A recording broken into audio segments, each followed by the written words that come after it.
The writings of J.R.R. Tolkien are widely read and revered by both his home country of England and around the world. A BBC poll found Lord of the Rings to be the nation's best-loved book, and Amazon customers worldwide in a 1999 survey rated it as their favourite book of the entire second millennium. Given this enthusiasm, it's no surprise that even many casual fans of the film adaptations and the books they're based on are at least vaguely aware that Tolkien had set out to write a mythology for England. But they're probably a bit vague on the details of how exactly stories about furry-footed little folk from a fantasy land called the Shire were supposed to be the English equivalent of Odysseus in Greek mythology sailing around the Greek world, or Romulus in Roman mythology founding the city of Rome.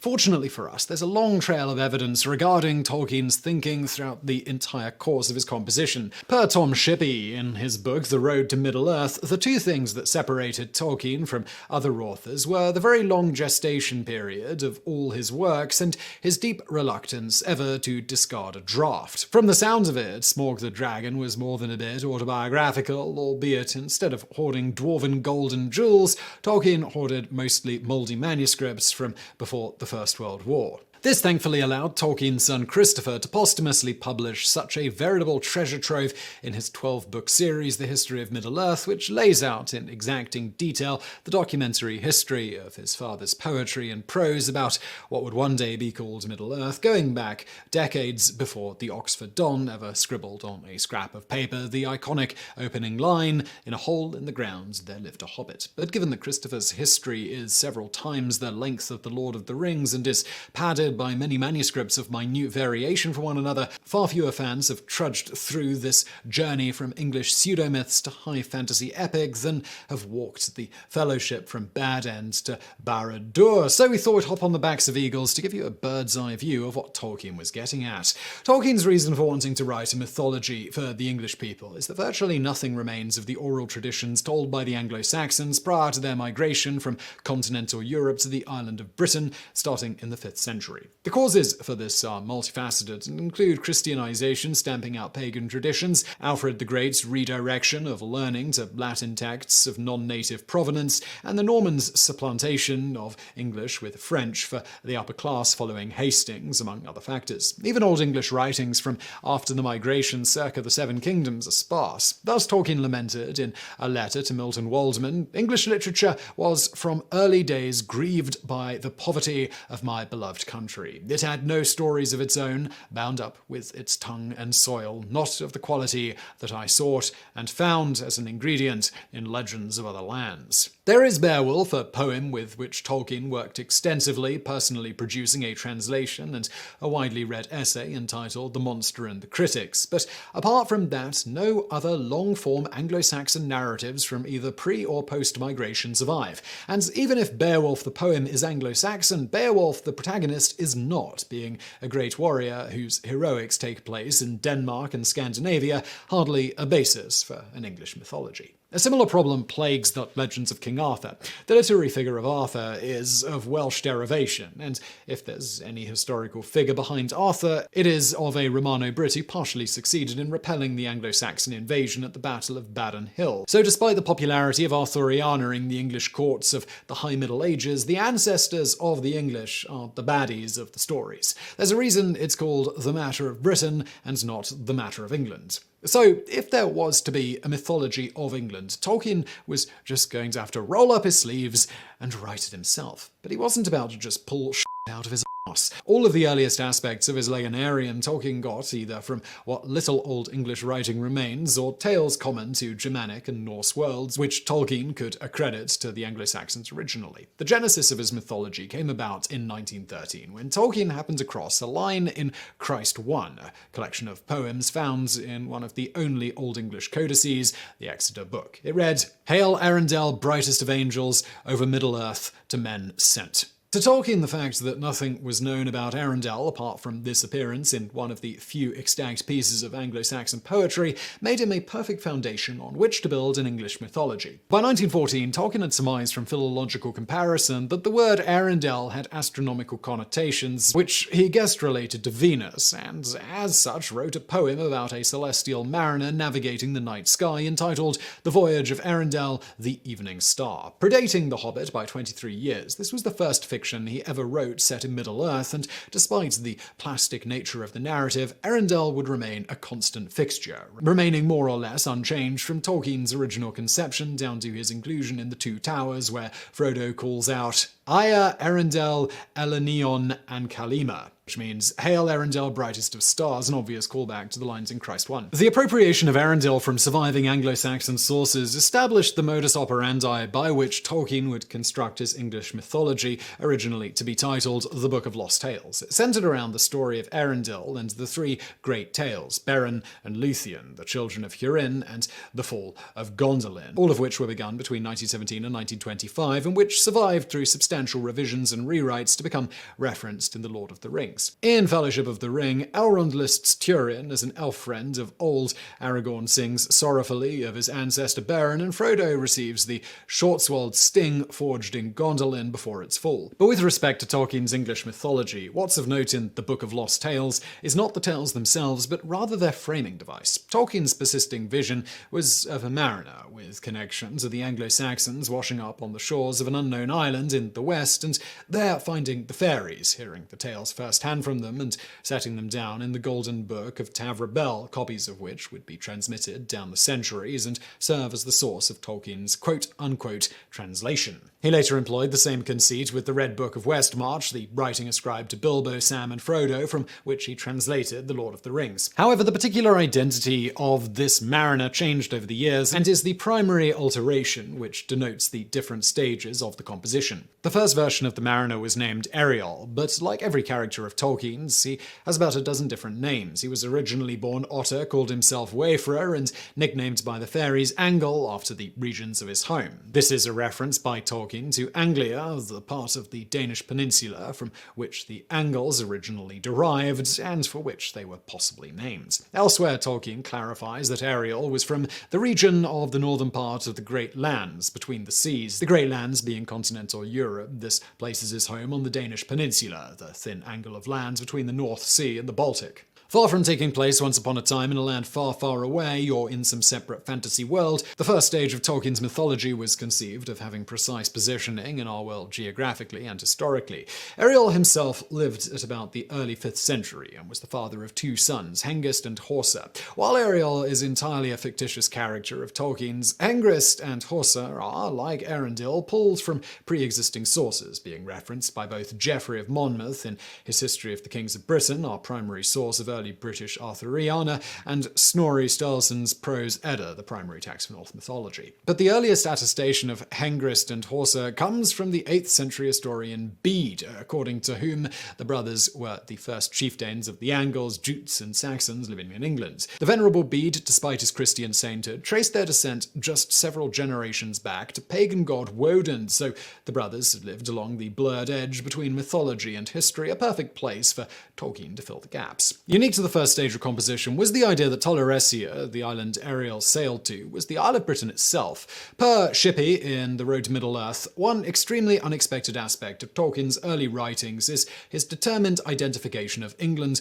with Elfland. He persisted in trying to equate the two places. Tol Eressëa, the lonely island, is England. Cortirion, the town exiles of Cor, is Warwick. Tavrobel on Tol Eressëa would afterward be the Staffordshire village of Great Haywood. In addition to the Elvish appellation Tol Eressëa, Tolkien used the Old English phrase Sir Ancuba Holm, the unknown island. Great Britain was unknown to men because within the mythology it was located at the time far to the west at the other end of the Atlantic, and thus was never settled by the Picts or Celts or Romans, only the fairies. It was only later in Eriol's life that the gods quite literally dragged it eastward near to Europe, breaking off Ireland in the process. When that happened, evil men and orcs from the continent invaded the the island of Britain, and it fell to Eriol's sons, Hengist and Horsa, and the clans to which they were chieftains to conquer it, making the Angles more or less the Aboriginal men of England. They and their descendants were then friends to the few remaining fairies. Tolkien summed the matters up as such. Thus it is that through Eriol and his sons, the Engle, i.e. the English,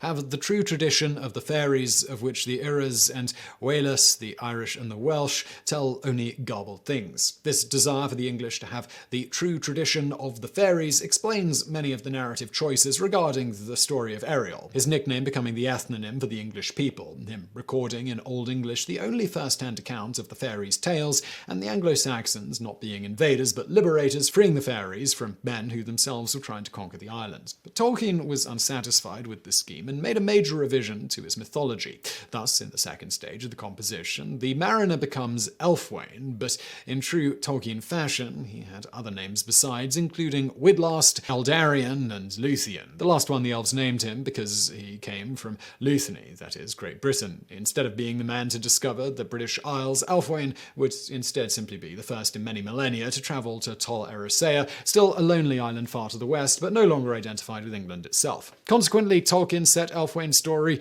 long after the Anglo-Saxons settled in England, specifically the 11th century, circa the Norman invasion, as it is they who drove him off, forcing him to sail westward.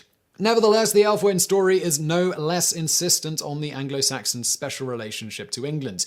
Elfwine is, from the outset, described as a descendant of Ing, the king of Luthany many ages past, who ruled the first men to live there and was a friend to the elves, accepting them as refugees when they were fleeing the continent, thus simultaneously establishing a connection between the elves and England. King Ing and his people later set sail to Tol Eressëa to dwell with the elves there, but were blown eastward and shipwrecked, with Ing alone surviving on a raft which washed up among the East Danes. The Anglo-Saxons, Jutes and Frisians all took him as their king and called themselves the Ingwaiwar after him. He did not die, but in old age sailed westward and was seen no more, but his people inherited from him a true knowledge of the elves and gods and the rightful inheritance of his old dominion. Over the centuries, 7 different tribes of men invaded Britain, each increasingly more hostile to the elves there, culminating with the 6th tribe, the Romans, who didn't even believe the elves existed. But the 7th tribe, the Ingwaiwar, were not foreign invaders, but rather returning to a land that was already their own. Like Eriol's nickname Angol, the name Ing and its derivation Ingwaiwar are obvious faux ethonyms for the English people, purportedly derived from them in Tolkien's telling. But he didn't invent Ing whole cloth. The name appears in the Old English rune poem as part of the following lines. Ing was first seen by men among the East Danes until he departed eastward over the waves. This rather obscure reference Tolkien connected to the story of King Sheave, a legendary ancestor attributed to various North Sea peoples. The Old English poem Widsith lists Safea Longbeardham as leader of the Lombards, while the chronicler Aethelweard relates Seth to the ancestors of King Aethelwulf of Wessex. However, the fullest telling of this tale comes from William of Malmesbury's Gesta Regnum Angulorum. Sheave, who, as some affirm, was driven on a certain land in Germany called Skansa, a little boy in a skiff without any attendant, asleep with a handful of corn at his head, whence he was called Sheave, and on account of his singular appearance being well received by the men of that country and carefully educated, in his riper age he reigned in a town which was called Slaswick, but at present Haithby, which country called Old Anglia, whence the Angles came into Britain, is situated between the Saxons and the Goths. The writer of Beowulf begins the poem by referencing the story of Sheave, this time as the ancestor of the Danish Skydlings. Per Tolkien's own translation of the opening lines regarding the funeral rites of his burial to sea, Schlei-chiefing, who was first found forlorn, with lesser gifts no whit did they adorn him with treasures of that people than did those that in the beginning sent him forth alone over the waves, a little child. None can report in truth, nor lords in their halls, nor mighty men beneath the sky who received that load. While Tolkien's King Ing came to the Angles and other tribes as a grown man and not as a young boy, he otherwise perfectly fits the pattern of a mysterious man from somewhere west over the waves whom the tribes take as their own king and, in either old age or death, send him back on a boat to whence he came.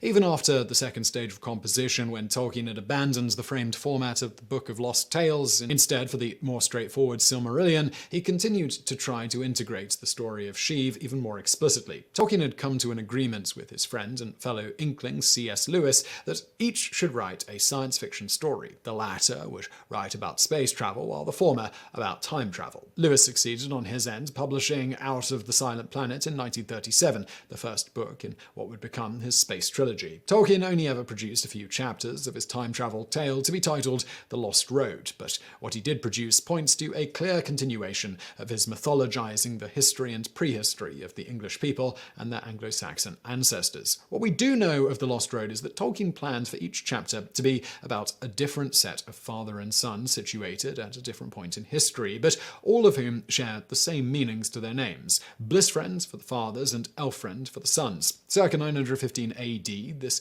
pairing was to be Edwine and Elfwine, the latter repeating much of the same role as he would have in the Book of Lost Tales. However, before setting sail on his voyage to the west, The Lost Road starts Elfwine as a minstrel asked to sing to King Edward the Elder, son of Alfred the Great. Elfwine, through some strange inspiration, improvised a song about Sheave. This lengthy lay was additionally accompanied by a prose retelling of the tale, the text of which is virtually plagiarized from the prologue to Beowulf. Of note here is that in this stage of the composition, King Sheave is not merely an inspiration for King Ing, but himself an actual part of the narrative. This was to remain Tolkien's intention as late as his composition of the Notion Club Papers, a second attempt at a time travel story, this time about a fictionalized version of his Oxford Literary Society, the Inklings. As with The Lost Road, the narrative is largely concerned with connecting modern-day Englishmen, by way of Anglo-Saxons and older ancestors, back to the time of Tolkien's mythology. Written during a hiatus between The Two Towers and The Return of the King,